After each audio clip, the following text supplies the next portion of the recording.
కుమారి aunty కూడా business చేస్తున్నారు. So బిజినెస్లో ప్రాఫిట్ రావాలంటే రుచికరంగా చేయాల్సిందే, తప్పదు. బట్ అమ్మ ప్రేమతో చెయ్యాల. అది ఎవరికి ఉంటుంది సాధ్యం? అమ్మకే ఉంటుంది. సో మనం కొన్ని కారణాల వల్ల అవుట్ ఆఫ్ ఇండియా, లైక్ మనం ఎక్కడైనా ఉండొచ్చు ప్రపంచంలో, మనకి అప్పుడప్పుడు అమ్మ చేతి వంట గుర్తొస్తూ ఉన్నప్పుడు కుమారి ఆంటీ ఫుడ్ తింటున్న వాళ్ళకి, కొంతమందికి నచ్చిన వాళ్ళకి అమ్మ గుర్తుకు రావచ్చు. బట్ బిజినెస్సే అంటున్నా నేను. అంబిలికల్ కార్డ్ అంటే ప్రేగుబంధం. సో అమ్మ ప్రేమతో చేసే వంట వేరు, బిజినెస్ పరంగా ప్రాఫిట్స్ రావాలి, లాభాలు రావాలని చేసేవాళ్ళు వేరు. వాళ్ళు ఆచితూచి ఆలోచించి చాలా పర్టికులర్గా, అంటే పర్ఫెక్షన్ అనేది ఉట్టిపడాలన్నట్టు చాలా జాగ్రత్తగా టెన్షన్గా చేస్తారు.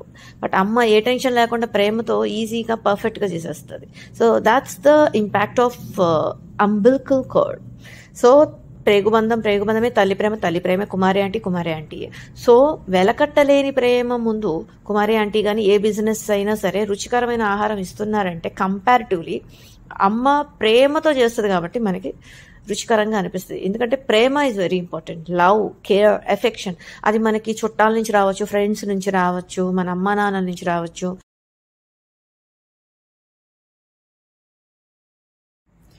సో టొమాటో పప్పు, ఇది ఇష్టం లేని ఇండియన్స్ తక్కువగా ఉంటారు.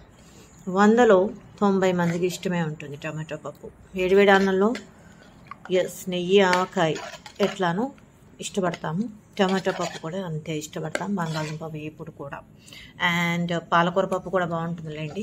ఎనీవే దేని టేస్ట్ దాంది. సో టయానికి మీరు ఫుడ్ తీసుకోండి, ఫుడ్ అనకూడదు ఫుడ్. అండ్ మెతుకులను ఏమంటారు?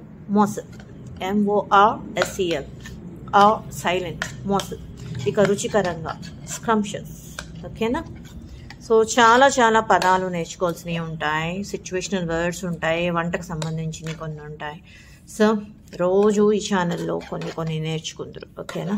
ఎందుకంటే అన్నప్రసన్న రోజు బిర్యానీ పెడితే బాగోదు కదా, ఆరోగ్యానికి మంచిది కాదు. కొంచెంగా ఒకాబులరీ కూడా నేర్చుకుంటాం ఈ ఛానల్ ద్వారా. సో స్క్రంషస్ టొమాటో పప్పు రెడీ.